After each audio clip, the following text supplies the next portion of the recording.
Hello friends, શું plan છે તમારો આ વીકેન્ડનો?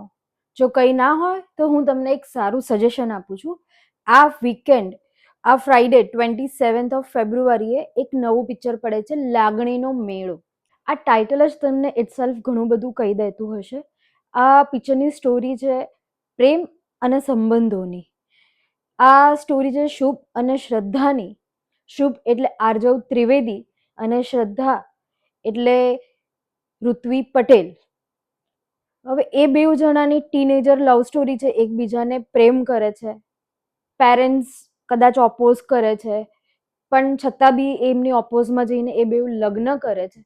અને પછી તો આપણે જાણીએ છીએ કે જે ટીનેજર લવ હોય એ એક તો સિરિયસ લે નહીં દરેક વસ્તુઓને, અને આગળના પ્રોબ્લેમ્સને એ જાણે નહીં કે શું ભવિષ્યમાં પ્રોબ્લેમ્સ આવવાના છે. ફાઇનાન્શિયલ પ્રોબ્લેમ એ બહુ મોટી ક્રાઇસિસ છે. તો શુભ અને શ્રદ્ધા આ ક્રાઇસિસને ફેસ કરે છે. એ લોકોના વચ્ચેના પ્રોબ્લેમ્સ વધતા જાય છે. પણ આમાં એક જોરદાર કેરેક્ટર છે સંજયભાઈ, જે કોમેડીનો તડકો આપે છે, જે ડાયલોગ આપે છે. બહુ જ સરસ મજા આવે છે એમને સાંભળવાની. અને કદાચ ખીચડી સિક્વન્સ પછી અનંત દેસાઈ સરને આપણે આમાં જોઈશું એક્ટિંગ કરતા. ઇન બિટવીન કોઈ સિરિયલમાં આવ્યા હોય તો મને આઈડિયા નથી. આમાં એક લવ સ્ટોરી તો છે જ, પણ એક પિતા અને સંતાન એ બે વચ્ચેની જે લાગણીઓ એક્સપ્લેન કરી છે એ અદ્ભુત છે. કદાચ એ લાગણીઓને દરેક પિતા સમજી શકે છે, દરેક પુરુષ એ વસ્તુને સમજી શકે છે.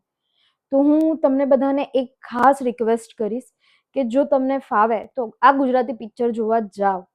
તો આ મારી રિક્વેસ્ટ છે કે જો તમને ફાવે તો લાગણીનો મેળો આ પિક્ચર જોવા જજો.